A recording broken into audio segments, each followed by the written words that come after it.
Next మనకి phone in లో సిద్ధంగా ఉన్నారు బీజేపీ సీనియర్ నాయకులు పాయల కృష్ణారెడ్డి గారు. కృష్ణారెడ్డి గారు నమస్తే అండి.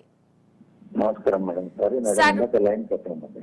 ఓకే, పర్లేదు కృష్ణారెడ్డి గారు. ఇప్పుడు చూసినట్టయితే సర్వేలకు సైతం అందని విధంగా మహారాష్ట్రలో సిచ్యువేషన్స్ అయితే ఉన్నాయి. రెండు కూటములు నువ్వా నేనా అన్నట్టుగా పోటీ పడుతున్నాయి. సో ఏ కూటమికి ఎక్కువగా ప్రజలు మొగ్గు చూపే అవకాశం ఉందంటారు కృష్ణారెడ్డి గారు? మనం ముందుగా మీకు అలాగే ఈ చర్చా వేదికలో ఉన్న పెద్దలందరికీ శుభ సాయంత్రం తెలియజేసుకుంటూ, మరి ముఖ్యంగా అక్కడ ఎన్డీఏ కూటమికి బీజేపీ కూటమికి స్పష్టమైన బీజేపీ కూటమికి హలో కృష్ణారెడ్డి గారు ఇంకొంచెం గట్టిగా మాట్లాడగలరా? మీ వాయిస్ చాలా లో వస్తుంది. ఓకే మేడం, చెప్పండి. మహారాష్ట్రలో ఎన్డీఏ కూటమికి స్పష్టమైన ఆధిక్యత కనపడుతుంది. ఎందుకు ఈ అంశం చెప్తున్నానంటే, అక్కడ ఏదైతే అపోజిట్ కాంగ్రెస్ పార్టీ ఏదైతే అక్కడి తీసుకున్నారో వాళ్ళ దాంట్లో సీట్ల కేటాయింపులోనే ఏ ఒక్క పార్టీ కూడా పూర్తి స్థాయిలో మెజార్టీ వచ్చే విధంగా టికెట్ల బైఫర్గేషన్ జరగలేదు. కాంగ్రెస్ ఎప్పుడైతే 80-85 సీట్లకే పరిమితమైందో అప్పుడే బీజేపీ విజయం ఖాయమైతుంది. అక్కడ ఏంటంటే సింగిల్ లార్జెస్ట్ పార్టీగా కానీ బీజేపీ వచ్చే అవకాశం ఉంది. అక్కడ ప్రభుత్వాన్ని ఏర్పరిచేది కూడా కూటమితోటి బీజేపీకి అవకాశాలు మెండుగా ఉన్నాయి. అలాగే ప్రచార సభలు కూడా బీజేపీకి అనుకూలంగానే జరుగుతుంది.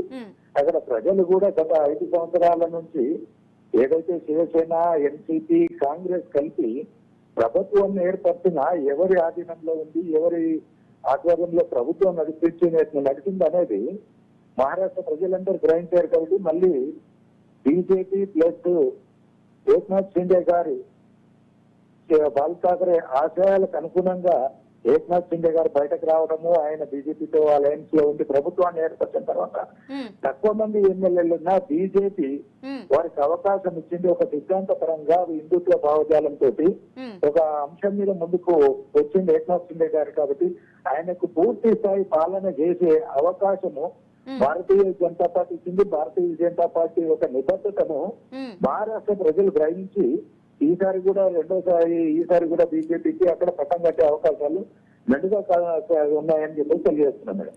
ఓకే కృష్ణారెడ్డి గారు, ఇప్పుడు మన తెలుగు నుంచి అంటే మన తెలుగు రాష్ట్రాల నుంచి కూడా బీజేపీకి సపోర్టెడ్ గా అయితే వెళ్లారు. ఏపీ నుంచి చూసుకున్నట్టయితే ఇది ఎంతవరకు ప్రభావం చూపిస్తుంది అనుకోవచ్చు? మేడం, ఈ యొక్క అంశంలో పవన్ కళ్యాణ్ గారికి మనము మన తెలుగు ప్రజల తరఫున ధన్యవాదాలు తెలియజేయాలి.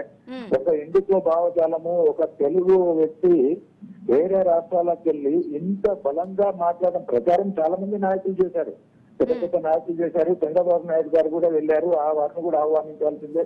నాయకుడు కిషన్ రెడ్డి గారు కానీ, బండి సంజయ్ గారు కానీ వెళ్ళి, కానీ అక్కడ పవన్ కళ్యాణ్ గారు వినిపించిన వాయిస్ ఎంఐఎం నాయకుల గుండెల్లో దడం చేసే విధంగా, అలాగే ఒక తెలుగులో పీపుల్ కూడా ఒక సనాతన ధర్మం గురించి, హిందుత్వం గురించి ఎంత బలంగా వినిపిస్తాడు. సౌత్ నుంచి, పర్టికులర్ గా సౌత్ రాష్ట్రాల నుంచి ఇంత బలంగా సనాతన ధర్మం గురించి మాట్లాడిన వ్యక్తి ఎవరైనా ఉన్నారంటే పవన్ కళ్యాణ్ గారు.